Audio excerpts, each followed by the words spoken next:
Curfew currently is on in Srinagar a day after the terrorist attack which killed 5 CRPF men yesterday. Today's curfew was imposed over the killing of a protester, a 22-year-old, allegedly in CRPF firing in a different area.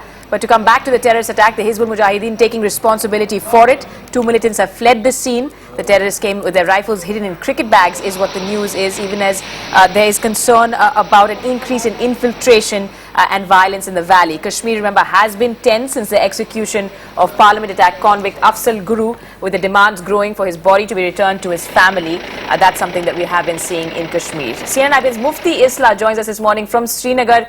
Mufti, good morning to you. To start with the news of the curfew that is imposed by the state government, Omar Abdullah's government also calling that killing a murder. He wants a judicial probe. Well, yes, in fact, yesterday National Conference came out hitting at the killing that took place barely 6 kilometers away from the scene where 5 CRPF men were killed in a Fidain attack. Now, there are different versions. One version, that is of the eyewitnesses and locals out there, was that there was some hooting and the CRPF, perhaps because they were going to take their injured to the hospital, people tried to stop them. They fired, and in that firing, one person was killed.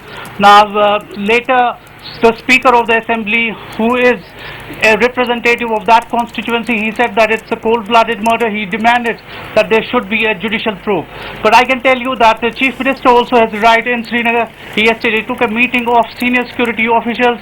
The Director General of Police has been told to submit an inquiry report on this. Meanwhile, I can tell you that in Srinagar, curfew has been imposed in almost all the police stations. This is really essentially to discourage any mob movement in areas which have been extremely sensitive. The CRPF and police are patrolling the streets of Srinagar. The movement as of now you see is these are the people who are rushing towards the airport. They perhaps have been allowed to go and move out of Kashmir. These are essentially tourists who perhaps are panicking and going to their respective places back in the country.